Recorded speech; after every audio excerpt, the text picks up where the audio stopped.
Hi guys, welcome back to my channel. I know that I've mentioned a few times in the past that I did get Lipo 360.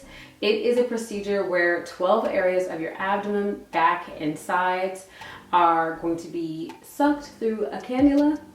They're going to get all the fat, or as much of the fat as they can, or that the doctor or the surgeon sees fit. I am coming up on my year anniversary, and in this video I'm going to share with you guys everything that happened. There's so much that goes into it and that a lot of people are not even aware of. And so I'm just going to share some of those details from my experience, and let's get into it. Okay, so first of all, my name is Lisa. This is With Love Lisa. So welcome back to my channel. It's getting very close to my year mark, which is when I'm supposed to kind of like fully be healed. However, there are still some things going on with my body that are very different from what I expected.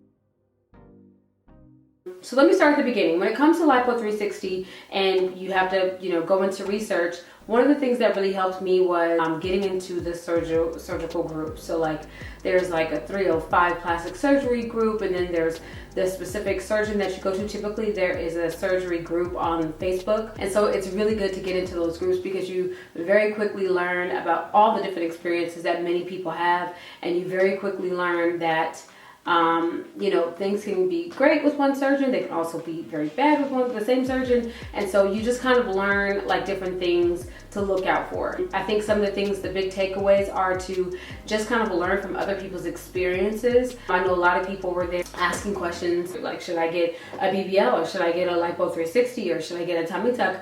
And a lot of this is actually going to be recommended by your surgeon. I knew I wanted to get Lipo 360, but I wasn't sure if I would need to get a tummy tuck. I do have 3 boys, a 16-year-old, a 9-year-old, and an almost 2-year-old. I need to face the fact that I have stretch marks. I was like overweight, so I had loose skin after. I just wasn't sure what they would say. And when I sent in my pictures, it was recommended that I go ahead and get Lipo 360 because they felt like I should have good skin elasticity and it should go back. How did I pick my surgeon? I at first was thinking I'm going to Miami. Most people go to Miami. So I was looking into surgeons there, had a few actually picked out, and then decided once I found out that one of the surgery clinics that's actually out in Miami and has multiple locations all over the States was going to be starting right here in Las Vegas. So I looked into that, I joined the group, and it actually had already started. Some of the girls who had work done started to post pictures, and I was sold. There was a doctor that used to do hand surgery, board certified. He had to be pretty meticulous, had to have very steady hands. If you think of all the small pieces within your hand, you probably need to know what you're doing when it comes to how you use tools.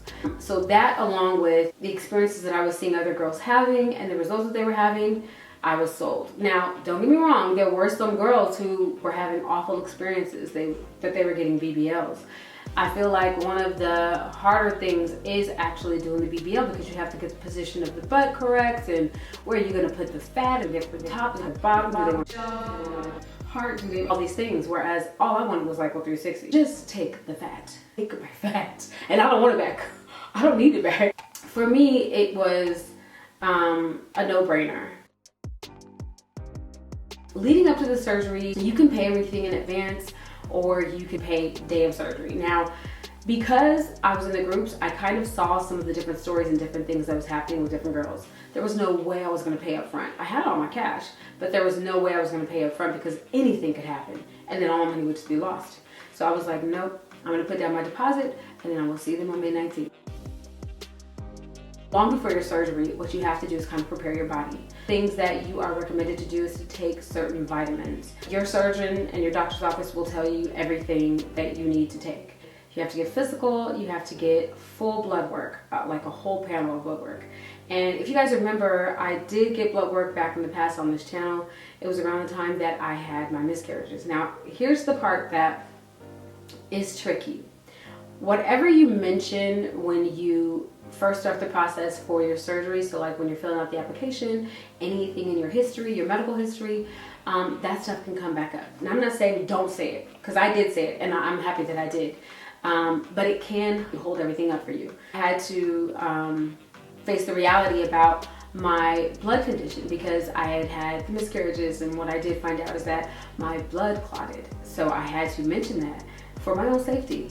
So I did, and because I actually mentioned the blood clots, they needed to get clearance from a hematologist. So I had to find a hematologist. Like, I turned in my paperwork and everything was clear. And then I want to say about a couple weeks before my surgery, they were like, oh wait, we need you to get cleared by a hematologist. At this point now, I am rushing to try and find a hematologist. And so I'm on the phone like, hey, please, like, squeeze me in. Could someone squeeze me in? Because I was very nervous about missing my surgery date, which means I missed my deposit. I lose my deposit, and then I have to wait however many more months because this surgeon was booked all the way out. I had to wait months to get my surgery. So as I was getting closer, I'm getting nervous. Like, oh my gosh, I have to get this done. So finally, I had my second round, and I was able to find out that I was cleared. Like, he sent in my clearance work, and that was it. Now I have to wait to hear if I'm cleared from the surgeon's office. That part is the real kicker, because you should know, like, oh my God, please somebody tell me I'm cleared. Tell me I'm cleared. I just want to know for sure I'm gonna get this surgery. Like, I want to say 2 days before my surgery date is when I got cleared. I think my surgery was on Wednesday. On Sunday, I got sick. And I was so sick. I was vomiting, sweating. I couldn't keep anything down. I couldn't keep water down. My whole family got sick, like my kids. Everybody was sick. I had to decide, like, am I going to tell them that I'm sick and just don't pursue the surgery right now and just wait for my own health? Or should I just do it anyway? I reached out to someone very close who was also doing a surgery, and I was like, do you think I should just tell them I'm sick, you know? And she was like, you better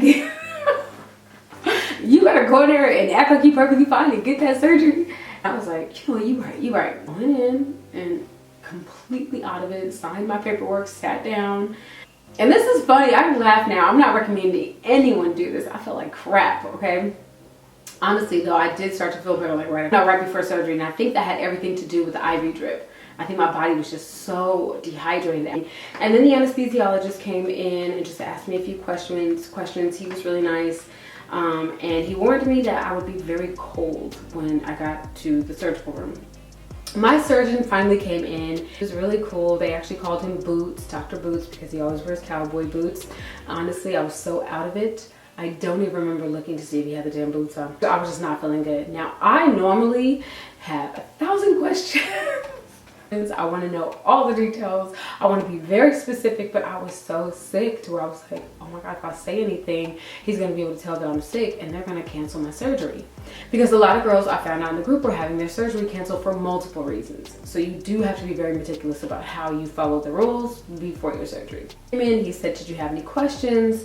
And I just kind of like, at this point, he's like marking me up. And I was like, well, I just want to make sure that you can get like all of this. And he was like, yeah, we're gonna get all the fat. We'll get all the fat. Was there anything else? And I was like, no. He steps out, and I want to say a few minutes later, the anesthesiologist comes to walk me in, and the room was freezing cold. Went in, they put me under, and I woke up.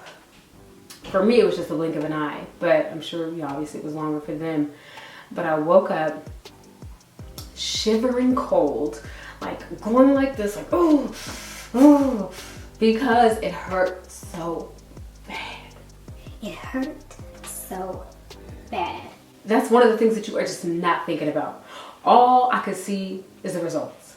I want a flat stomach. I want my waist fat gone. I want to see what my waist really looks like. I want my back fat gone so my booty can pop. This is all I could think about. I was not thinking about the pain at all. Luckily, my husband had already went to pick up my medicine, my painkillers. They give you that the day of, and he had already went to the pharmacist to pick it up. So I took that as soon as I got in the car, got me in, and then I just remember like just sitting there, like being in awe that I actually did it, just kind of like shocked, like, oh my gosh, I did it. And then we get home and just, I won't get into all the details there, but I did have a lot of support. My husband, my mom, my sister, because mind you, I had a brand new 1-year-old at home too. And so, but yeah, I just had a lot of support, but it was hard. It was so hard. I expected the pain to kind of subside, I guess, after a few hours. I really did. I want to say I was in pain for about 4 days straight, like bad pain, 4 days.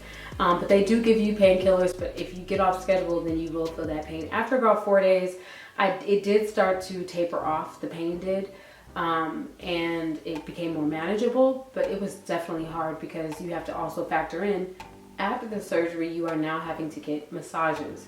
I got massages the very next day for the next 3 days, and then I think the 5th day. Got 3 massages at the clinic. Now, one of the things I want to point out is everyone is very clear, you'll learn if you join these groups that you have to get massages after the surgery. This is another expense that you're gonna have to pay separate from your surgery. So you just have to take all of this into account for if you're saving for your surgery, you wanna make sure you save for this as well.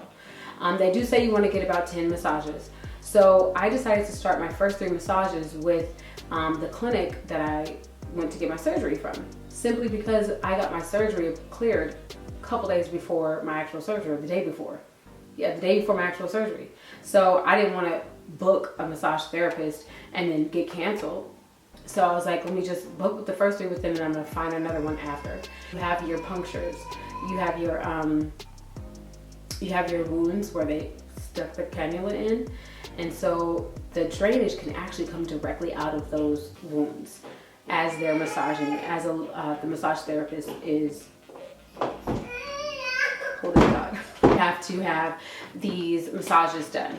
And one of the reasons for that is you have a lot of swelling because there's technically trauma done to your body, along with a fluid that they use to help them, suck the fat out of your body. So now your body has to get rid of all of that fluid that has been inserted into your body, and of course the swelling.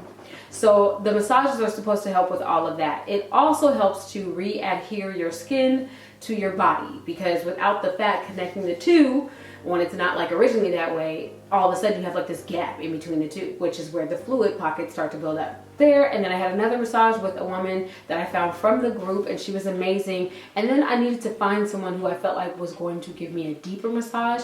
So I found this woman who I thought was amazing. My 5th massage at this point, she was like, when you come here, when you leave, you're going to feel so much better. And when I left there, I was standing up straight, I was walking to the car, I drove myself, like I felt amazing. Before I was hunched over, it was just a lot. So like I told you, it took me about 4 days to actually start to feel like I could tolerate the pain. It was a lot. Oh, another thing, drink water. Drink water, drink water, drink as much water as you possibly can. I feel like that's one of the things that helps to drain your body as quickly as possible. Oh, and you also have to avoid salt. Anyways, I continued to get the massages, and so that was pretty much it for my massages. I finished up, I think I got either 10 or 11 massages total, and then I stopped because I wasn't really noticing much of a difference. Another thing that you'll have to do is to purchase a faja. My whole surgery fee included my first faja, and that was basically just the garment that you put on right after surgery, and then you continue to use that. And you're not supposed to take it off for the first 24 hours, and then you shower the next day. I purchased my own, so I purchased 2 more fajas after that, and I loved them. They sucked me in. Now here's the part that is kind of the hard pill to swallow. You're supposed to keep this faja on for 6 months. That's how long I was supposed to keep it on. And so I wore it diligently for like the first 3 months. And then after the 4th month, I was like, well, I'm gonna take it off for tonight. And then I'm like, okay, I'm gonna take it off for this day. Okay, now I'm just gonna take it off this weekend. And I would put it back on, but I was just having these gaps of time in between, and I don't think that that does well for your healing and for, final look. I do feel like I should have worn my faja more, because I think that the compression, I just still needed more compression. I do feel like the combination of my massage therapist and the lack of compression made it to where I still have like some lumps and bumps. I'm not even sure if it's fibrosis or if it's just uneven lipo. Either way, I do think a lot of that could have been worked out. And then I also did do lipocavitation after 3 weeks. So lipocavitation is it's a device they use to kill fat. And I think that I may have done that too soon. I probably should have waited until I was done with all of my massages and then started the lipocavitation, so that way she could kind of work on particular areas as opposed to like just working wherever she wanted to. because I think now I have some uneven fat, and I think that that could be why. Not certain, I'm just saying it could be. That's pretty much it for the surgery. If you have any specific questions, feel free to ask them. Oh, I was going to mention my surgeon. So my surgeon was Dr. Toll from Mia Aesthetics. And one of the groups that I'm in specifically tells everyone not to go to Mia Aesthetics, which I feel like is kind of a sad thing because they actually make some beautiful bodies. Like they just do well. And so I don't know. And then it's not a price thing because you have some surgeons there who charge more than some people in their own practice. So I don't know. I just feel like do your research, pick who works for you. If I had to do it again, I would. Now, would I get surgery again? Would I get lipo again? Now? After doing it? No. No, I don't think that that's necessary. I feel like one's enough. One's enough.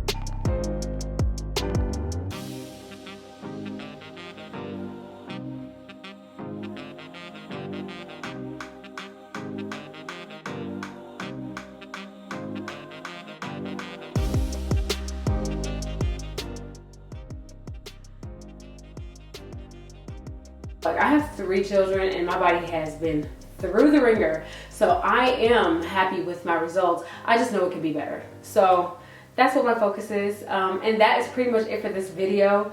Thank you guys so much for watching. Please like, comment, and subscribe. And if you have any questions, feel free to leave them below. And if there's enough, I'll just go ahead and do another video.